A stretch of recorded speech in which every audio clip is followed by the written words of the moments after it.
सभी Chakradhar option trading में आपका स्वागत है। बात करते हैं ऑप्शन ट्रेडिंग। ऑप्शन ट्रेडिंग क्या है? ऑप्शन ट्रेडिंग में प्रॉफिटेबल बना जा सकता है। अब जिनको ऑप्शन ट्रेडिंग आती है उन्होंने अनुभव किया होगा। यदि सफल ऑप्शन ट्रेडिंग बन गए हैं तो 4 स्टेज ऑप्शन ट्रेडिंग में होती है। फर्स्ट स्टेज ये होती है ऑप्शन ट्रेडिंग में कि केवल जानकारी केवल यह रहती है कि ऑप्शन ट्रेडिंग क्या चीज़ है। ऑप्शन ट्रेडिंग में कॉल और पुट लेना आता है। सपोर्ट रेजिस्टेंस टेक्निकल एनालिस्ट का कोई ज्ञान नहीं रहता है।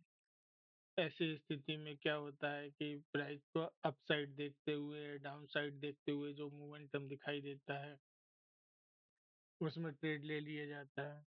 शुरुआत में यह होता है कि ऑप्शन ट्रेडिंग में तुक्का लग जाता है, 2,000 3,000 5,000 प्रॉफिट बन जाता है, लेकिन वो प्रॉफिट हाथ में नहीं आता है। एक बार ऑप्शन ट्रेडिंग में फायदा लॉस प्रॉफिट होने के बाद दूसरा ट्रेड लिया जाएगा, तीसरा ट्रेड लिया जाएगा, लगातार ट्रेड लिया जाएगा। हो सकता है एक दो ट्रेड में और प्रॉफिट हो जाए, लेकिन ऑप्शन ट्रेडिंग में फिर क्या होता है कि हाथ में कुछ नहीं आता है, सब निकल जाता है। हम्म, दूसरी स्टेज ये होती है कि जब व्यक्ति को समझ में आ जाता है कि ऑप्शन ट्रेडिंग में जो एक बार प्रॉफिट बन गया उसको हाथ में लिया जाए, अपने सपोर्ट रेजिस्टेंस लेवल पर ही प्रॉब्लम ट्रेड लिया जाए, कम से कम ट्रेड लिया जाए। फिर दिमाग में यह साइकोलॉजी बन जाती है कि अपना जो फंड है डीमेट अकाउंट में उसका केवल 10% ही अपने को उसमें ऑप्शन ट्रेडिंग में लगाना है, और जो फंड है अपना उसका 2 4% 3% 4% उसका प्रॉफिट हो जाए, तो प्रॉफिट होने के बाद टर्मिनल को बंद कर दिया जाए, जो प्रॉफिट है उसको हाथ में ले लिया जाए। तीसरी कंडीशन यह होती है कि आदमी लगातार प्रॉफिट करना सीख जाता है, 3 4 4 दिन 5 दिन और लगातार प्रॉफिट होता रहता है। प्रॉफिट हो जाने पर टर्मिनल को रोक देते हैं। क्वांटिटी की संख्या कम हो जाती है, लेकिन माइंड अभी भी ऑप्शन ट्रेडिंग के लिए परिपक्व नहीं होता है।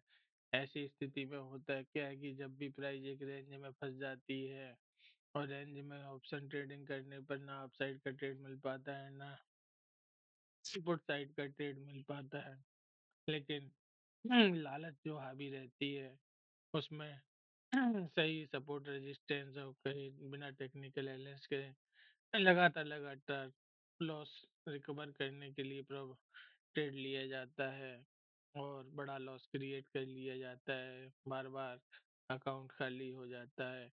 तीसरी कंडीशन यह हो चौथी कंडीशन सफल ट्रेडर की यह होती है कि व्यक्ति को समझ में आ जाता है कि निर्धारित क्वांटिटी से कम क्वांटिटी से जो फंड है उसका 10% का ही ट्रेड लेना है।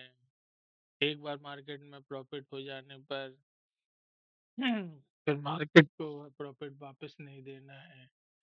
फिर यह भी कंडीशन होती है कि लगातार प्रॉफिट जनरेट करने के बाद किसी दिन यदि लॉस होता है तो वह पिछले लॉस से बाद 2 4 दिन में पहले बनाया गया जो प्रॉफिट है उससे अधिक नहीं होने देना है। पिछले दिन का जो प्रॉफिट था उससे अधिक लॉस नहीं होने देना है। साइकोलॉजी यह बन जाती है कि यदि किसी दिन लॉस हो गया है तो लॉस को स्वीकार करना है। हर दिन प्रॉफिट नहीं बनेगा, किसी दिन लॉस भी होगा। जब यह साइकोलॉजी बन जाती है और चार्ट पे दिखने लगता है कि 10 दिन प्रॉफिट किया तो 2 दिन लॉस भी किया, और लॉस जो किया है वो माइनर किया है, जो प्रॉफिट हुआ है वो ज्यादा हुआ, लॉस कम हुआ। जब इस तरह की साइकोलॉजी बन जाती है तब सफल ट्रेडर बन जाते हैं। ये एक इस प्रकार का साइकोलॉजिकल गेम है। इसमें टेक्निकल एनालिस्ट केवल 10% ही काम करता है, 90% साइकोलॉजी का गेम है। शुरुआत में अमाउंट डीमेट अकाउंट बार बार खाली होगा।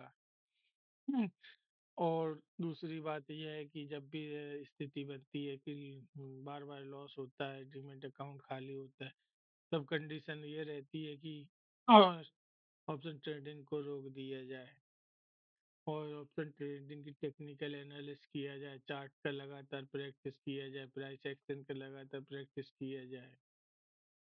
हम्म, औ- और फिर वापस जब ऑप्शन ट्रेडिंग में आए तो पूरी रणनीति के अनुसार, साइकोलॉजी के अनुसार वर्क किया जाए। ऑप्शन ट्रेडिंग सीखने में लगभग 1 वर्ष का समय है। प्रॉफिटेबल ट्रेडर, ऑप्शन ट्रेडर बनने के लिए 1 वर्ष का समय पूरी साइकोलॉजी की लगती है। इसके लिए आवश्यक है जो साइकोलॉजी संबंधी महत्वपूर्ण सिद्धांत है उनको हम्म, एक कागज पर अच्छे से लिख लिया जाए, उनका फॉलो किया जाए।